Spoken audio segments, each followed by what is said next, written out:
Hay una verdad que incomoda profundamente porque no tiene a quien culpar más que a uno mismo, y es esta: la pobreza, en la mayoría de los casos, no es una consecuencia del entorno. No es el resultado de haber nacido en el lugar equivocado, de haber tenido pocas oportunidades o de que el sistema esté en tu contra. La pobreza, en su forma más persistente y más difícil de romper, es el resultado de hábitos mentales que operan por debajo de la conciencia, que se repiten sin que los cuestiones, que se justifican con argumentos que suenan razonables y que con el tiempo construyen una realidad que parece inevitable pero que en realidad es la consecuencia directa de decisiones acumuladas. Esto no es un juicio, es un diagnóstico, y como todo diagnóstico honesto, duele un poco pero también abre la puerta a algo que el autoengaño nunca podría abrir: la posibilidad real de cambiar. Porque si tu situación actual fuera el resultado de fuerzas completamente externas a ti, estarías verdaderamente atrapado. Pero si es el resultado de patrones que puedes identificar, cuestionar y reemplazar, entonces tienes en tus manos algo extraordinariamente poderoso: la capacidad de transformar tu vida desde adentro hacia afuera. La disciplina, el aprendizaje continuo y la acción enfocada pueden romper cualquier ciclo de escasez, no en un día, no sin esfuerzo, no sin incomodidad, pero pueden romperlo. Y el primer paso para romper un ciclo es verlo con claridad. Reconocer exactamente qué hábitos lo están sosteniendo, porque no puedes cambiar lo que no puedes nombrar, y no puedes nombrar lo que te niegas a ver. Entonces empecemos por el primero. El hábito que más silenciosamente destruye el futuro financiero de las personas, el que está tan normalizado que la mayoría ni siquiera lo reconoce como un problema: gastar más de lo que ganas. No se trata únicamente de comprar cosas caras o de darse lujos que no puedes pagar. Se trata de algo mucho más cotidiano y por eso mucho más peligroso: es vivir sin margen. Es que cuando llega el ingreso ya está comprometido antes de llegar. Es que cada mes hay más destinos para el dinero que dinero disponible. Es esa sensación constante de correr detrás de los números sin alcanzarlos nunca, de que siempre falta algo, de que cualquier imprevisto desestabiliza todo porque no hay reservas, no hay colchón, no hay espacio entre lo que entra y lo que sale. Y esto no es solo un problema matemático, es un problema de mentalidad. Porque detrás de cada gasto innecesario hay una decisión tomada desde el impulso, no desde la estrategia. Hay una mente que asocia el dinero con gratificación inmediata, que no ha aprendido a diferenciar entre lo que quiere ahora y lo que necesita para construir algo que dure. Una mente que fue entrenada consciente o inconscientemente para consumir en lugar de construir, para impresionar en lugar de invertir, para reaccionar emocionalmente ante el dinero en lugar de relacionarse con él desde la inteligencia y la planificación. El problema no es la cantidad que ganas. El problema es la relación que tienes con lo que ganas. Porque si no sabes manejarlo poco, no sabrás manejarlo mucho. El dinero no transforma a nadie, solo amplifica lo que ya eres. Si eres desorganizado con poco dinero, serás desorganizado con más. Si gastas de manera impulsiva cuando ganas poco, buscarás razones más elaboradas para gastar de manera impulsiva cuando ganes más. Romper este hábito no empieza con encontrar más fuentes de ingreso. Empieza con algo más básico y más difícil: la honestidad financiera. Mirar tus números sin excusas. Anotar cada gasto durante una semana, absolutamente todos, desde el más grande hasta el que parece demasiado pequeño para importar. Porque en esos gastos pequeños, en esas decisiones automáticas que haces sin pensar, está una parte significativa de tu dinero desapareciendo en cosas que nunca elegiste conscientemente. Cuando ves el patrón, cuando lo tienes frente a ti en papel, ya no puedes negarlo. Y ahí, en ese momento de incomodidad, está la oportunidad real. Porque la conciencia es el primer paso hacia el control. Y el control del dinero es, antes que cualquier otra cosa, control de ti mismo. Cada vez que eliges no gastar en algo que no necesitas, no estás siendo restrictivo. Estás enviando un mensaje a tu mente que dice que tu futuro importa más que tu impulso de este momento. Y ese mensaje, repetido con consistencia, empieza a construir un carácter diferente, más sólido, más estratégico, más libre. El segundo hábito que mantiene a las personas en la pobreza es tan cómodo que casi nunca se siente como un problema: postergar las decisiones importantes. Hay una diferencia enorme entre pensar en algo y decidir sobre algo. Y la mayoría de las personas vive en el primero sin llegar nunca al segundo. Piensa en cambiar de trabajo, piensa en empezar a ahorrar, piensa en aprender esa habilidad que sabe que le abriría puertas. Piensa, y piensa, y piensa. Y mientras piensa, el tiempo pasa, las oportunidades se cierran y la vida avanza en la dirección equivocada simplemente porque nadie tomó el timón. La postergación se disfraza de prudencia, se presenta como la voz razonable que dice: espera, no estás listo todavía, necesitas más información, el momento no es el ideal. Y esa voz suena tan sensata que es difícil no escucharla. Pero lo que en realidad está haciendo es protegerte del único proceso que produce resultados: la acción con sus consecuencias, con sus ajustes, con sus errores que se convierten en aprendizaje. porque la verdad es que la preparación perfecta no existe. Nunca habrá un momento donde todas las condiciones estén alineadas, donde el riesgo sea cero y la certeza sea total. Esperar ese momento es esperar algo que no llegará, y mientras esperas, el costo no es neutro. Cada decisión postergada es una oportunidad que se cierra, una confianza en ti mismo que se erosiona, un mensaje que le envías a tu mente diciéndole que no eres el tipo de persona que actúa, que prefieres la seguridad de lo conocido aunque esa seguridad sea la seguridad de no avanzar nunca. La motivación no precede a la acción, la sigue. Esperar sentirte motivado para tomar una decisión importante es esperar un estado emocional que llegará después de que ya hayas empezado, no antes. Los resultados llegan cuando decides, cuando te mueves, cuando te permites cometer los errores necesarios para aprender lo que el pensamiento sin acción nunca podría enseñarte. Toma una decisión importante hoy, una que has estado postergando. No tiene que ser perfecta, solo tiene que ser real. Porque cada decisión tomada te fortalece, te dice que eres alguien que actúa, que lidera su vida, que no necesita garantías para moverse. Y esa identidad, construida decisión a decisión, es la que eventualmente rompe el ciclo de la parálisis permanente. El tercer hábito que sostiene la pobreza es más sutil y por eso más difícil de identificar: pensar en pequeño. No significa que no tengas sueños, significa que los limitas a lo que crees posible dentro del contexto que ya conoces. Te dices que no está tan mal, que al menos tienes esto, que pedir más sería ambicioso en el mal sentido, que ser realista es lo inteligente. Y poco a poco, sin que haya un momento dramático donde renuncies a tus aspiraciones, el fuego interno se va apagando, la ambición se vuelve vergonzosa, los sueños grandes parecen ingenuos. Y te acomodas en una versión reducida de lo que podrías haber sido. Lo que llamas realismo muchas veces es miedo racionalizado. Es la mente protegiéndose de la posibilidad del fracaso, renunciando a la posibilidad del éxito antes de intentarlo. Y el problema con ese mecanismo es que es perfectamente eficiente para lo que hace. Te protege del dolor del fracaso, garantizándote el dolor mucho más silencioso pero mucho más duradero de una vida que nunca llegó a ser lo que podría haber sido. Tus pensamientos no son neutros, son instrucciones que tu cerebro ejecuta. Cuando te dices que algo no es para ti, que no tienes lo necesario, que ya es muy tarde, tu mente toma eso como una orden y organiza tu percepción y tu comportamiento para que sea verdad. Deja de ver las oportunidades que no encajan con esa narrativa, deja de intentar lo que ya decidió que no es posible, y el resultado que obtienes confirma la creencia original, creando un ciclo que se autoperpetúa con una eficiencia perfecta. Pensar en grande no es arrogancia, es respeto por tu potencial, es reconocer que viniste a este mundo con capacidades que todavía no has desarrollado completamente, con un rango de posibilidades que todavía no has explorado, con una vida que puede ser significativamente más plena que la que tienes ahora si decides que puedes y que mereces construirla. Escribe metas que te den miedo, no las que sabes que puedes alcanzar con el nivel de esfuerzo que ya estás haciendo, las que te obligarían a ser alguien diferente para alcanzarlas. Porque esas son las únicas metas que realmente te transforman, porque no solo cambian lo que tienes, cambian quién eres en el proceso de ir hacia ellas. Y cuando tu visión crece, tu comportamiento se adapta a esa nueva dimensión. Aparecen recursos que antes no veías, se abren caminos que antes no existían, no por magia, sino porque tu mente ahora está buscando activamente lo que antes filtraba porque no correspondía a lo que creías posible. El cuarto hábito que mantiene a las personas atrapadas en la escasez es creer que el cambio depende de la motivación. Es esa idea de que necesitas sentirte listo, inspirado, con energía para hacer lo que sabes que tienes que hacer. Y mientras esperas ese estado emocional, los días pasan, los compromisos se acumulan sin cumplirse, y la brecha entre quien eres y quien podría ser se ensancha silenciosamente. La motivación es un recurso emocional volátil. Tiene sus días buenos y sus días malos. Llega cuando menos la necesitas y desaparece exactamente cuando más la necesitas. Si construyes toda tu estrategia de cambio sobre un estado emocional impredecible, tu progreso será igualmente impredecible. Habrá rachas buenas seguidas de colapsos completos, habrá entusiasmo inicial seguido de abandono antes de que nada tenga tiempo de consolidarse. Las personas que logran transformaciones reales y sostenidas no son las que tienen más motivación, son las que han aprendido a actuar independientemente de cómo se sienten. Han entendido que la acción no es la consecuencia de estar motivado, es la causa, que el movimiento genera claridad, que el progreso genera energía, que la consistencia genera confianza, y que todo eso llega después de que ya empezaste, no antes. Lo que reemplaza a la motivación como motor real del cambio es la disciplina. Y la disciplina no es un rasgo de personalidad que algunos tienen y otros no, es una práctica. Es la decisión repetida de hacer lo que decidiste hacer aunque no tengas ganas, aunque el día haya sido difícil, aunque la voz interna esté buscando cualquier excusa para no hacerlo. Y cada vez que eliges actuar a pesar de esa resistencia, envías a tu mente el mensaje más poderoso que puedes enviarle, que tú mandas aquí, que tus compromisos pesan más que tus estados de ánimo, y ese mensaje, repetido suficientes veces, cambia tu identidad de manera irreversible.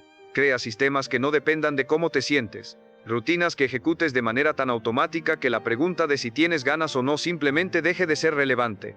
Porque la libertad real no es hacer lo que quieres cuando quieres.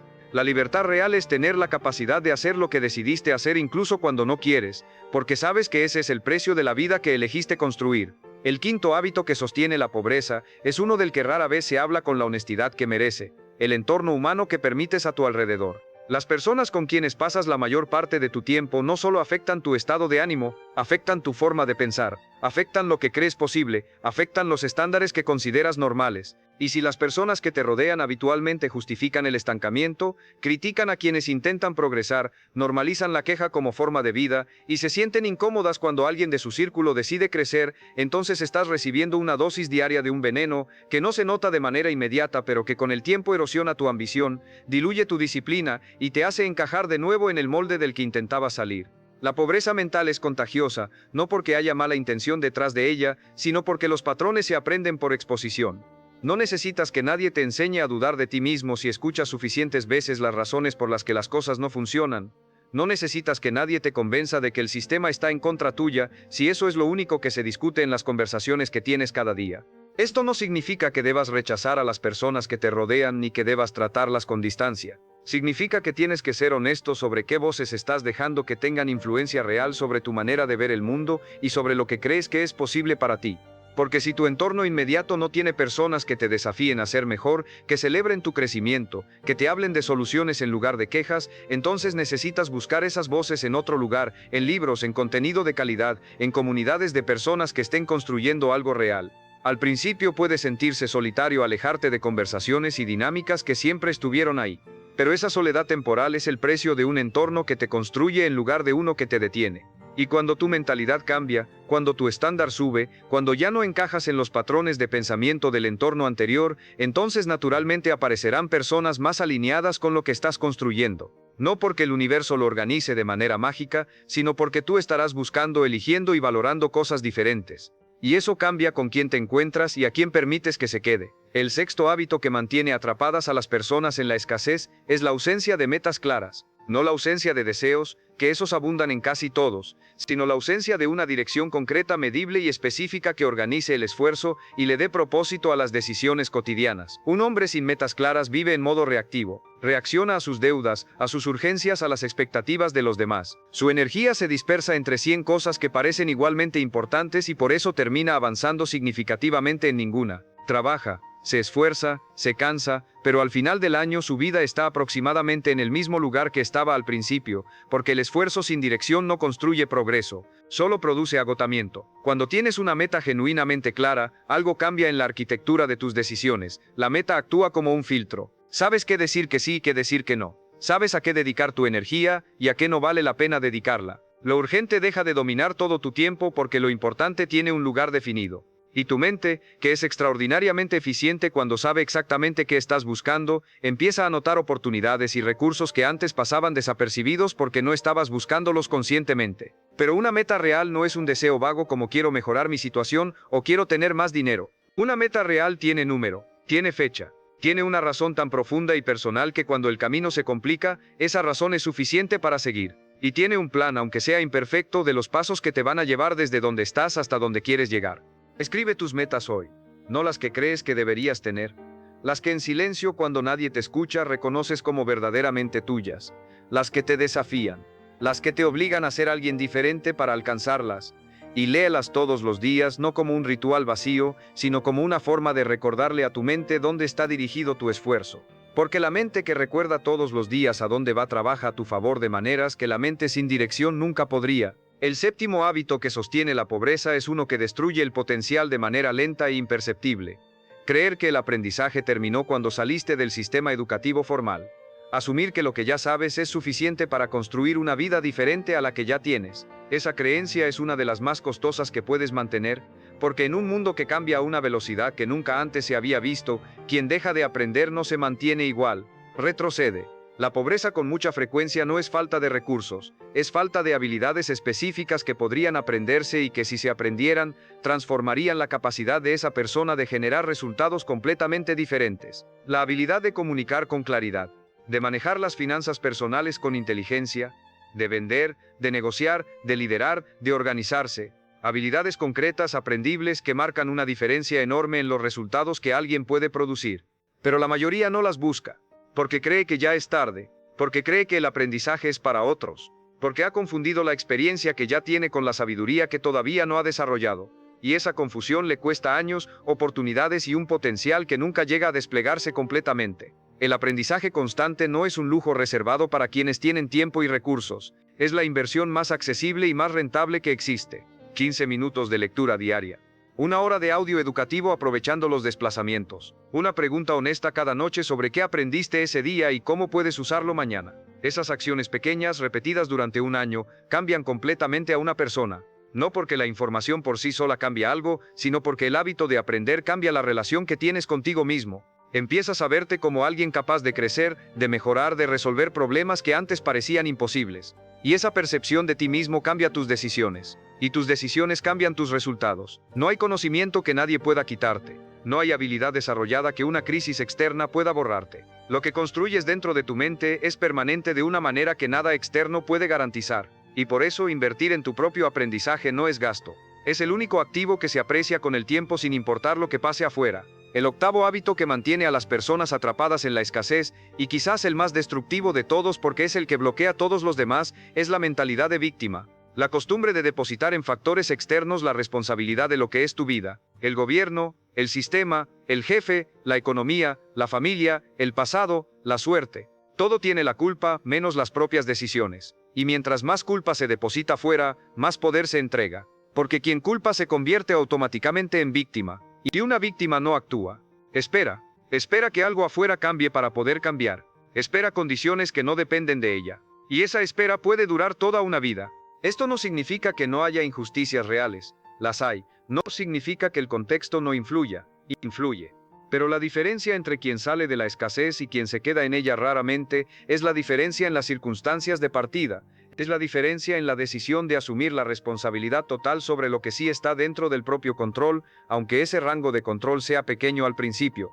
Asumir la responsabilidad total no es culparse de todo, no es convertir la autocrítica en un nuevo mecanismo de destrucción. Es algo diferente y mucho más poderoso. Es decirte con honestidad, esto no me gusta, y aunque no elegí todas las condiciones que me trajeron aquí, sí puedo elegir qué hago desde aquí. Esa pregunta, ¿qué puedo hacer con esto?, convierte al espectador en protagonista. Y el protagonista actúa, ajusta, aprende, avanza, la víctima espera. Cada vez que sientas la urgencia de culpar a algo o a alguien por donde estás, detente. No para reprimir lo que sientes, sino para añadir una pregunta que cambia todo. ¿Y yo, qué puedo hacer con esto? No lo que el gobierno debería hacer, no lo que el sistema debería cambiar. Tú, con lo que tienes, desde donde estás. Ahora, esa pregunta convertida en hábito es una de las herramientas más transformadoras que existen, porque te devuelve constantemente al único lugar donde el cambio real puede ocurrir, dentro de ti. Y ahora llegamos al fondo de todo esto. Porque cada uno de estos hábitos que hemos explorado, gastar sin control, postergar decisiones, pensar en pequeño, depender de la motivación, rodearse de entornos que limitan, vivir sin metas, dejar de aprender, culpar al exterior, todos ellos son síntomas de algo más profundo. Todos ellos nacen del mismo lugar, una identidad que se percibe a sí misma como pobre, una narrativa interna que dice esto es lo que soy, esto es lo que merezco, esto es hasta donde puedo llegar. Y mientras esa narrativa permanezca intacta, cualquier intento de cambio externo será temporal, porque la identidad siempre gana a largo plazo. Los hábitos que no son coherentes con lo que crees que eres se abandonan. Las metas que no corresponden a quien crees ser se sabotean. Los ingresos que superan tu autoconcepto financiero se gastan o se pierden de maneras que parecen accidentales pero que en realidad son perfectamente consistentes con la imagen que tienes de ti mismo. Por eso el cambio real, el que dura, el que transforma no solo la cuenta bancaria sino la manera completa de moverse en el mundo empieza dentro. Empieza cuando te miras al espejo y con toda la honestidad que puedas reunir decides dejar de definirte por tu pasado, por tus errores, por las circunstancias que te formaron, por los límites que otros te pusieron o que tú mismo construiste con creencias que nunca cuestionaste. No eres lo que te pasó, eres lo que decides construir a partir de lo que te pasó. Y esa decisión, tomada con toda la seriedad que merece, no como un pensamiento agradable sino como un compromiso real que cambia comportamientos, que exige disciplina, que incomoda y que transforma, esa decisión es el punto de quiebre que separa una vida de escasez de una vida de crecimiento sostenido. La riqueza no empieza en la cuenta bancaria, empieza en la mente. Se consolida con disciplina, se sostiene con carácter Y el carácter se construye exactamente de la manera que hemos descrito, hábito a hábito, decisión a decisión, día a día, en la acumulación silenciosa de elecciones correctas que nadie aplaudirá en el momento, pero que con el tiempo producen resultados que nadie podrá ignorar. No estás condenado, nunca lo estuviste. Lo que has vivido hasta ahora es el resultado de patrones que aprendiste, muchos de ellos sin elegirlos conscientemente. Pero lo que venga desde ahora sí lo puedes elegir.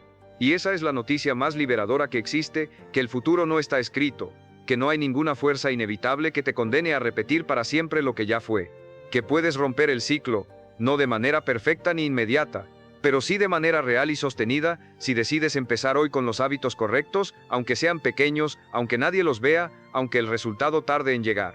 Porque los ciclos de pobreza no se rompen con golpes de suerte, se rompen con decisiones consistentes tomadas por alguien que ha decidido que ya no acepta menos de lo que es capaz, que ha decidido mirarse al espejo sin disculpas y asumir con toda la fuerza que tiene que su vida es su responsabilidad, su proyecto, su obra, y que esa obra, aunque esté incompleta, aunque tenga grietas, aunque haya tardado en empezar, todavía vale la pena construir. Eso te convierte en algo que muy pocas personas son, alguien que decidió no resignarse. Y esa decisión, esa sola decisión, lo cambia absolutamente todo. No mañana necesariamente, pero sí inevitablemente. Porque cuando un hombre cambia su mente, su vida entera empieza a alinearse con esa nueva dirección.